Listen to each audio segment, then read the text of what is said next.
আসসালামু আলাইকুম। আসুন আমরা আজ একটি অত্যন্ত গুরুত্বপূর্ণ এবং স্পর্শকাতর বিষয় নিয়ে আলোচনা করি, যা আমাদের সবার জন্য গভীর চিন্তার উদ্রেক করে। বিষয়টি হলো বাংলাদেশের একটি বিশাল অঙ্কের বিনিয়োগ পরিকল্পনা। 25টি বোয়িং 7879 ড্রিমলাইনার কেনা, যার সম্ভাব্য ব্যয় ধরা হয়েছে $7 বিলিয়ন। আপাত দৃষ্টিতে এটি একটি চমৎকার পদক্ষেপ মনে হতে পারে, যা আমাদের দেশের ভাবমূর্তি উজ্জ্বল করবে, বাংলাদেশকে একটি আধুনিক ও আন্তর্জাতিক শক্তি হিসাবে প্রতিষ্ঠিত করবে। কিন্তু এই সিদ্ধান্তের গভীরে গেলে আমাদের বেশ কিছু প্রশ্ন ও উদ্বেগ সামনে আসে, যা নিয়ে খোলাখুলি আলোচনা করা অত্যন্ত জরুরি।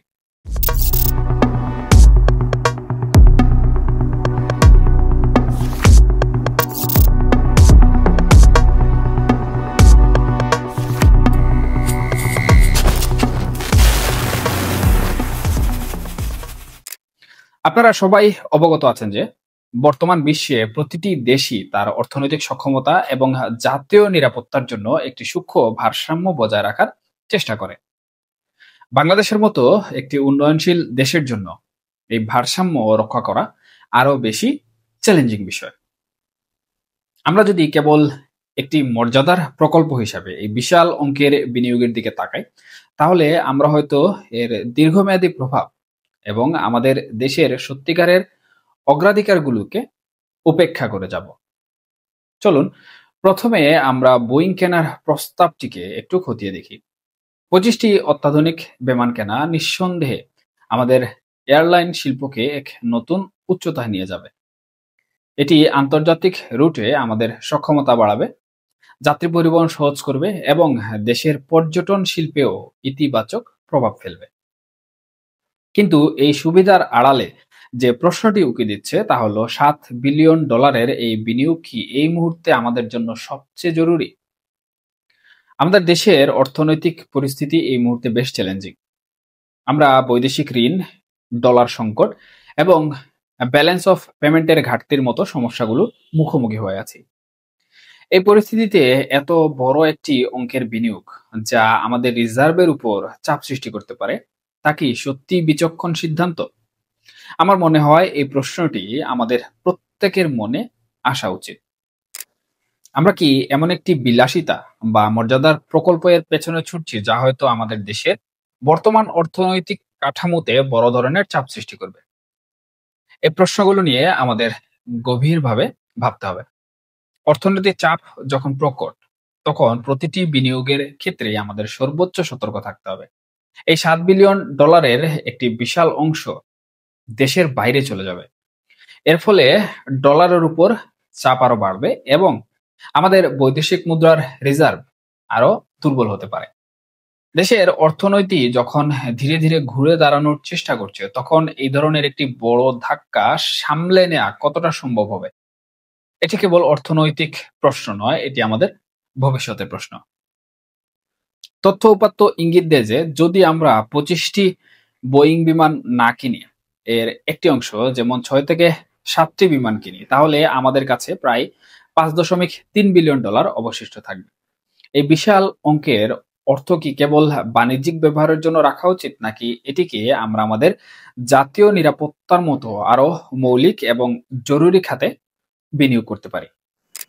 আমার মতে এই $5.3 বিলিয়ন আমরা সামরিক আধুনিকরণ এবং প্রতিরক্ষা প্রযুক্তির উন্নয়নে ব্যবহার করতে পারি।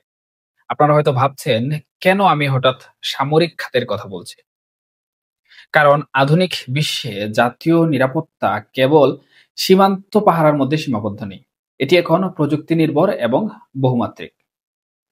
বিশেষজ্ঞ মহল প্রশ্ন তুলেছেন, 25টি বোয়িং বিমান কি সত্যি একটি অনিরাপদ আকাশে জাতীয় গৌরব বয়ে আনতে পারে, নাকি এটি একটি ভয়ঙ্কর দুর্বলতা উন্মোচন করতে পারে?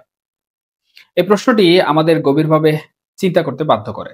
যদি আমাদের আকাশসীমা সুরক্ষিত না থাকে, যদি আমরা সাইবার হামলা থেকে নিজেদের রক্ষাই করতে না পারি, তাহলে কেবল বাণিজ্যিক বিমান দিয়ে আমরা কতটা নিরাপদ থাকব?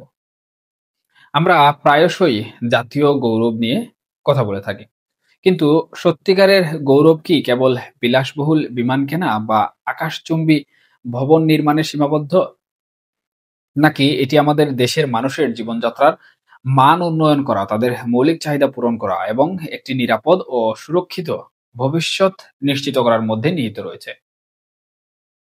আমার মতে সত্যিকারের জাতীয় গৌরব আসে আত্মনির্ভরশীলতা থেকে, নিজেদের সক্ষমতা তৈরি করা থেকে এবং নিজেদের নিরাপত্তার দায়িত্ব নিজেদের কাঁধে তুলে নেওয়া থাকে।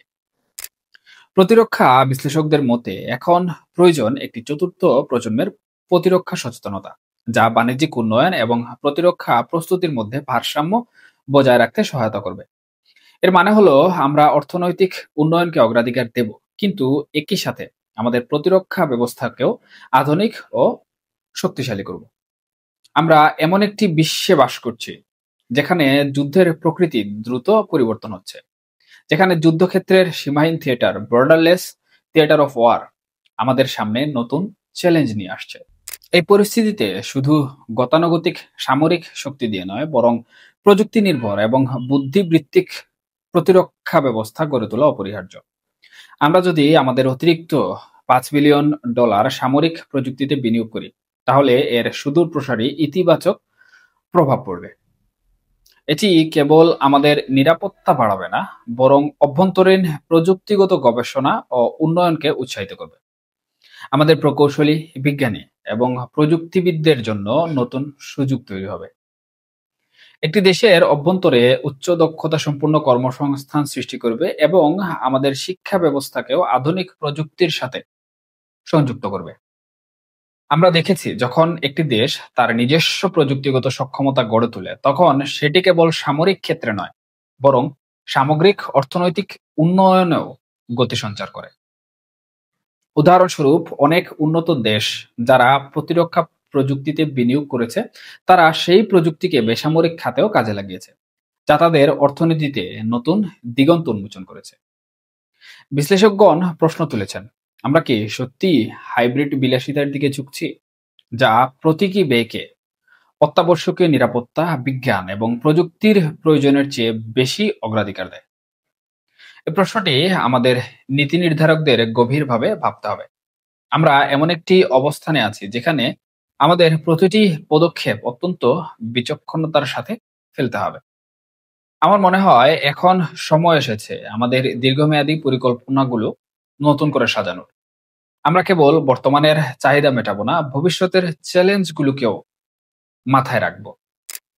একটি ভারসাম্যপূর্ণ উন্নয়ন মডেল যেখানে অর্থনৈতিক প্রবৃদ্ধি এবং জাতীয় নিরাপত্তার হাত ধরে চলবে, সেটাই আমাদের লক্ষ্য হওয়া উচিত। শেষ করার আগে আমি আবারও এই বিষয়টি তুলে ধরতে চাই। 25টি বোয়িং বিমান কেনার সিদ্ধান্তটি পুনঃ বিবেচনা করা অত্যন্ত জরুরি। এটি কেবল একটি অর্থনৈতিক সিদ্ধান্ত নয়, এটি আমাদের দেশের নিরাপত্তা, প্রযুক্তিগত ভবিষ্যৎ এবং দীর্ঘমেয়াদী স্থিতিশীলতার জন্য অত্যন্ত গুরুত্বপূর্ণ এবং তার সাথে জড়িত। আমি আশা করি আমাদের নীতি নির্ধারক যারা রয়েছেন তারা এই বিষয়গুলো গভীরভাবে বিবেচনা করবেন এবং এমন একটি সিদ্ধান্ত নেবেন যা ট্রুলি আমাদের দেশের মানুষের জন্য কল্যাণকর হবে। আমাদের সবার সম্মিলিত প্রচেষ্টায় আমরা একটি নিরাপদ, সমৃদ্ধ এবং আত্মনির্ভরশীল বাংলাদেশ গড়ে তুলতে পারব। সবাই ভালো থাকুন, নিরাপদে থাকুন। আল্লাহ হাফেজ।